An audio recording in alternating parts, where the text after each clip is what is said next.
This video explains how disaster management organizations can use social media to mobilize spontaneous and unaffiliated volunteers. It covers two aspects of mobilization. First, how to mobilize spontaneous volunteers before a disaster.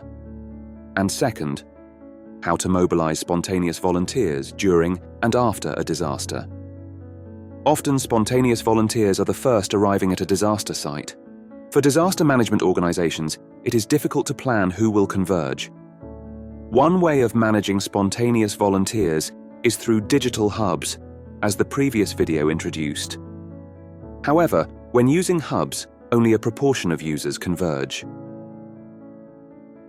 Therefore, having many users is important. Before a disaster, disaster management organizations can use social media to advertise registering at these platforms. Using social media helps to reach a wider audience. For example, people living over greater geographical distances. Furthermore, pre-existing groups of unaffiliated volunteers can be directly targeted. When advertising pre-registering for volunteering hubs, one should take motivations for volunteering into account. Classic motivations are, for example, a sense of belonging or contributing to a community. One must, however, also consider that not everyone is on social media. Therefore, using alternative channels is important.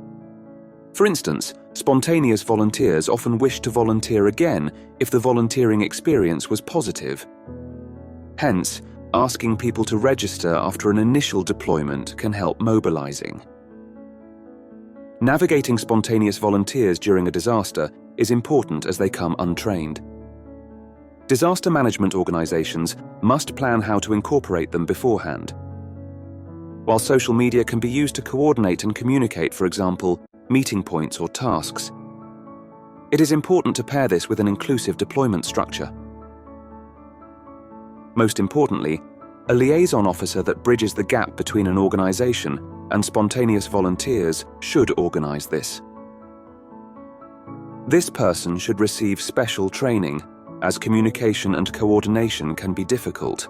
They should be easy to identify for volunteers so that they can directly contact this person. Organizations should establish standing structures that regulate which tasks spontaneous volunteers can do. This is important in order to avoid making these decisions ad hoc.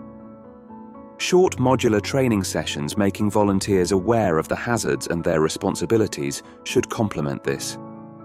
Organizations can use social media to communicate these beforehand to manage expectations.